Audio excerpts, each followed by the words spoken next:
7 কোটি ভোটারের জরিপে কোন দল কত ভোট পেয়েছে এবং কত আসন পেয়েছে। দেশে এত হৃদয় বিদারক দুর্ঘটনা এবং বিশৃঙ্খলার মাঝেও যেন রাজনীতিবিদরা রাজনীতি করে যাচ্ছে। এমনও কিছু রাজনৈতিক দল রয়েছে যাদের মুখে একটাই কথা, নির্বাচন দিলে দেশের পরিস্থিতি শান্ত ও স্থিতিশীল হয়ে যাবে। তো আজকের এই ভিডিওতে আরেকটি নির্বাচনের জরিপ নিয়ে আপনাদের সামনে হাজির হয়েছে।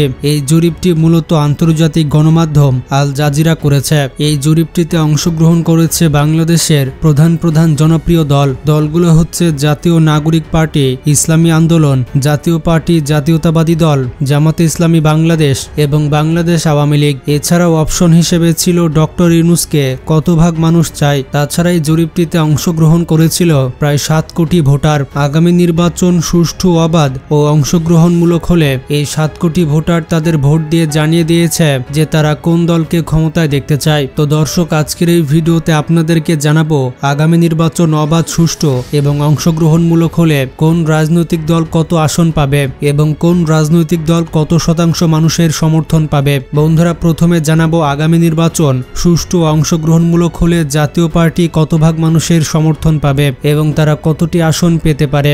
আপনারা দেখতে পাচ্ছেন জাতীয় পার্টির প্রতি সমর্থন জানিয়েছে 2% মানুষ, অর্থাৎ এখানকার মোট ভোটার ছিল 7 কোটির মতো। এই 7 কোটি ভোটারের মধ্যে 14 লক্ষ ভোটার তারা জানিয়ে দিয়েছে যে তারা আগামী নির্বাচনে জাতীয় পার্টিকে ভোট দিতে চায়। তাছাড়া জাতীয় পার্টি বাংলাদেশের একটি ঐতিহ্যবাহী রাজনৈতিক দল যা হোসেন মোহাম্মদ এরশাদের নেতৃত্বে গঠিত। বর্তমানে দলটির নেতৃত্বে রয়েছে জিএম কাদের। যদিও সামগ্রিকভাবে তাদের ভোটার শেয়ার কম, তবু কিছু নির্বাচনী এলাকায় তারা এখনো প্রভাব বজায় রেখেছে। দলটি একটি মধ্যপন্থী শক্তি হিসেবে পরিচিত।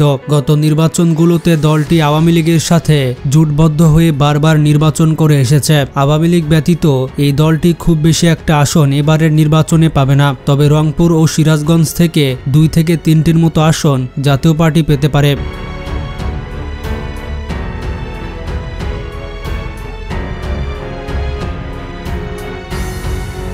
তো এরপরে চলুন আমরা দেখে নিই ইসলামী আন্দোলন বাংলাদেশ আগামী জাতীয় নির্বাচনে কত আসন পেতে পারে। তো দর্শক, আপনারা দেখতে পাচ্ছেন ইসলামী আন্দোলন বাংলাদেশ তারা কিন্তু 3% মানুষের সমর্থন পেয়েছে, অর্থাৎ 7 কোটি ভোটারের মধ্যে 21 লাখ ভোটার তারা ভোট দিয়ে জানিয়ে দিয়েছে যে তারা আগামী নির্বাচনে ইসলামী আন্দোলন বাংলাদেশকে ভোট দিতে চায়। ইসলামী আন্দোলনের কেন্দ্রীয় নেতারা দাবি করেছে বাংলাদেশকে ইসলামী মূল্যবোধ অনুযায়ী শাসন ব্যবস্থা চালু করা প্রয়োজন। অনেকে কিন্তু ইসলামী আন্দোলন বাংলাদেশকে একটি ছোট রাজনৈতিক দল মনে করেন, কিন্তু বাস্তবে ইসলামী আন্দোলন বাংলাদেশ বর্তমানে অত্যন্ত জনপ্রিয় একটি রাজনৈতিক দলে পরিণত হয়েছে। কিছুদিন আগে ইসলামী আন্দোলন বাংলাদেশের কেন্দ্রীয় সমাবেশ এত পরিমাণ লোক হাজির হয়েছিল যে সবাই দেখে হতভম্ব হয়ে গিয়েছিল।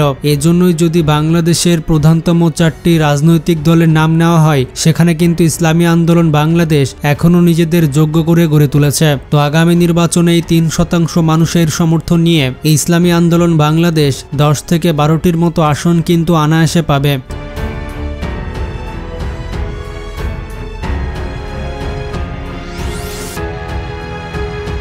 তো বন্ধুরা, এবার চলুন আমরা দেখে নিয়ে যে আগামী নির্বাচন অবাধ ও সুষ্ঠু হলে ছাত্রদের নতুন রাজনৈতিক দল এনসিপি বা জাতীয় নাগরিক পার্টি কতটি আসন পেতে পারে সে সম্পর্কে। আপনারা দেখতে পাচ্ছেন বাংলাদেশের 5% মানুষ, অর্থাৎ 7 কোটি ভোটারের মধ্যে 36 লাখ ভোটার তাদের ভোট দিয়ে জানিয়ে দিয়েছে যে তারা জাতীয় নাগরিক পার্টিতে ভোট দিতে চায়। জাতীয় নাগরিক পার্টি বর্তমানে নানা বিতর্কে জর্জরিত। 5 আগস্টের পর রাজনীতিতে সক্রিয়ভাবে যাত্রা শুরু করলেও এখনো ব্যাপক জনপ্রিয়তা পায়নি। শহর কেন্দ্রিক কিছু প্রচারণা ও অনলাইনে আলোচিত থাকলেও গ্রামাঞ্চলে দলটির প্রভাব প্রায় নেই বললেই চলে। স্বচ্ছতা, দুর্নীতি দমন ও সামাজিক ন্যায়ের কথা বললেও দলটি বিভিন্ন কেলেঙ্কারিতে জড়িয়ে পড়েছে। তবে দলের আহ্বায়ক ছাত্রনেতা নাহিদ ইসলাম মূলধারার রাজনীতিতে জায়গা করে নিতে চেষ্টা চালিয়ে যাচ্ছেন। তো এই 5% মানুষের সমর্থন নিয়ে জাতীয় নাগরিক পার্টি কিন্তু 20টির মতো আসন পেতে পারে।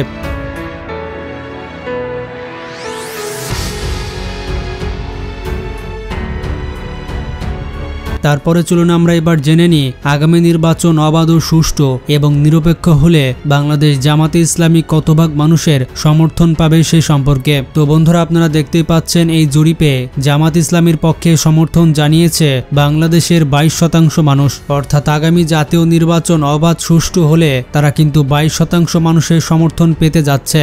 অর্থাৎ 7 কোটি ভোটারের মধ্যে 1,58,00,000 ভোটার জানিয়ে দিয়েছে যে তারা বাংলাদেশের জামাতে ইসলামীকে ভোট দিতে চায়। জামাতে ইসলামী বাংলাদেশের একটি পুরনো ও ধর্মভিত্তিক রাজনৈতিক দল, যার নেতৃত্বে আছেন ডক্টর শফিকুর রহমান। যদিও দলটি এখনো এককভাবে ক্ষমতায় আসেনি, তবে দীর্ঘদিন ধরে দেশের রাজনীতিতে সক্রিয় আছে দলটি। হাসিনা পতনের পর জামাতের ভোট শেয়ার দিন দিন বেড়েই চলেছে।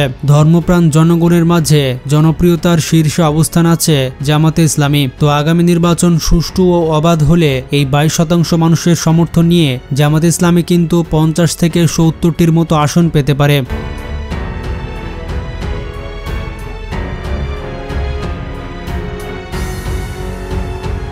এবার চলুন জেনে নিই আগামী নির্বাচন অবাধ সুষ্ঠু ও নিরপেক্ষ হলে বাংলাদেশ জাতীয়তাবাদী দল বা বিএনপির পক্ষে দেশের কত ভাগ মানুষের সমর্থন থাকবে। তো আপনারা দেখতে পাচ্ছেন বাংলাদেশ জাতীয়তাবাদী দল বিএনপির পক্ষে সমর্থন জানিয়েছে বাংলাদেশের 14% মানুষ। অর্থাৎ 7 কোটি ভোটারের মধ্যে 1,01,00,000 ভোটার জানিয়ে দিয়েছে যে তারা আগামী নির্বাচনে বিএনপিকে ভোট দিতে চায়। 14% মানুষের সমর্থনে বিএনপির পক্ষে কিন্তু খুব বেশি ভালো করা সম্ভব হবে না। দেশের রাজনীতিতে বিএনপির ভূমিকা গুরুত্বপূর্ণ, যদিও তাদের দলের নেতাকর্মীদের কর্মকাণ্ডে তাদের ভোটের শেয়ার কিছুটা কমেছে, তবুও নির্বাচনে তারা এখনো দৃঢ় উপস্থিতি বজায় রেখেছে। সরকার বিরোধী সমালোচনার পাশাপাশি তারা সুষ্ঠু ও নিরপেক্ষ নির্বাচনের দাবি জানিয়ে আসছে। বিএনপির অভিযোগ গণতন্ত্র ও নির্বাচন ব্যবস্থা অনেক ক্ষেত্রেই পক্ষপাত দুষ্ট। স্থানীয় পর্যায়ে দলটি এখনো উল্লেখযোগ্যভাবে সক্রিয় ও প্রভাবশালী, তবে তাদের নেতাকর্মীদের অসামাজিক কর্মকাণ্ডের জন্য দিন দিন বিএনপির জনপ্রিয়তা কমে যাচ্ছে। আগামী নির্বাচনে 14% মানুষ এবং তাদের সমর্থন নিয়ে বিএনপি 40 থেকে 60টির মতো আসন পেতে পারে, যা কিন্তু জামাতে ইসলামীর থেকে কম।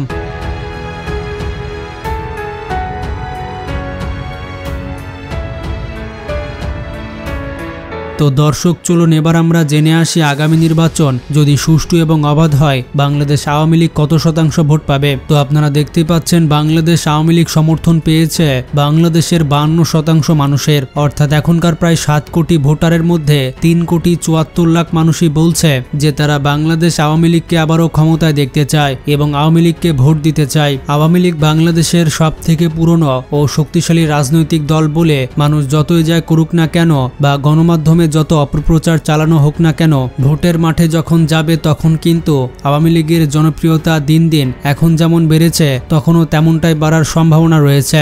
কেননা বর্তমান পরিস্থিতিতে মানুষ রাজনৈতিক মাঠ নিয়ে বড়ই অসন্তুষ্ট। 5 আগস্টের পর আওয়ামী লীগকে সকলে অপছন্দ করতে থাকলেও এখন কিন্তু আওয়ামী লীগের জনপ্রিয়তা দিন দিন বেড়ে যাচ্ছে। এই জরিপে আওয়ামী লীগ কিন্তু সবচেয়ে বেশি ভোট পেয়েছে। তো এই 52% মানুষের সমর্থন নিয়ে আওয়ামী লীগ কিন্তু জাতীয় সংসদের 150 থেকে 180টির মতো আসন আগামী নির্বাচনে পেতে পারে। তবে আগামী নির্বাচনে আওয়ামী লীগ অংশগ্রহণ করতে পারবে কিনা তা নিয়ে ধোঁয়াশা রয়েছে।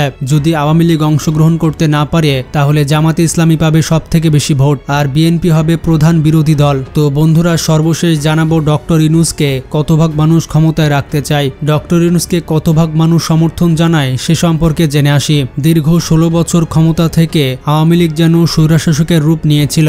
এই জন্য গত 5 আগস্ট ছাত্রদের আন্দোলনের মুখে আওয়ামী লীগের সভানেত্রী শেখ হাসিনা ক্ষমতা ছেড়ে পালিয়ে যান। এরপর অন্তর্বর্তী সরকার হিসেবে ক্ষমতায় বসানো হয় ডক্টর মোহাম্মদ ইউনূসকে। গণতান্ত্রিক দেশে নির্বাচনবিহীন সরকার না থাকতে পারলেও ডক্টর ইউনূসকে বাংলাদেশের কম বেশি সকলেই কম করে হলেও 5 বছর ক্ষমতায় দেখতে চান। এই জন্য এই জরিপের 4% মানুষ ডক্টর ইউনূসকে সমর্থন জানিয়েছে। অর্থাৎ 7 কোটি ভোটারের মধ্যে 29 লাখ ভোটার ডক্টর ইউনূসকে 5 বছর ক্ষমতায় রাখতে চায়। তো বন্ধুরা, আগামী নির্বাচনে আপনি কোন দলকে ভোট দিতে চান এবং কোন দলকে ক্ষমতায় দেখতে চান কমেন্টে জানান। কমেন্ট বক্স চেক করলে বোঝা যাবে বাস্তব চিত্রটি কেমন। ভিডিওটি সম্পর্কে কোনো মতামত থাকলে কমেন্টে জানান এবং ভালো লাগলে বেশি বেশি শেয়ার করতে পারেন।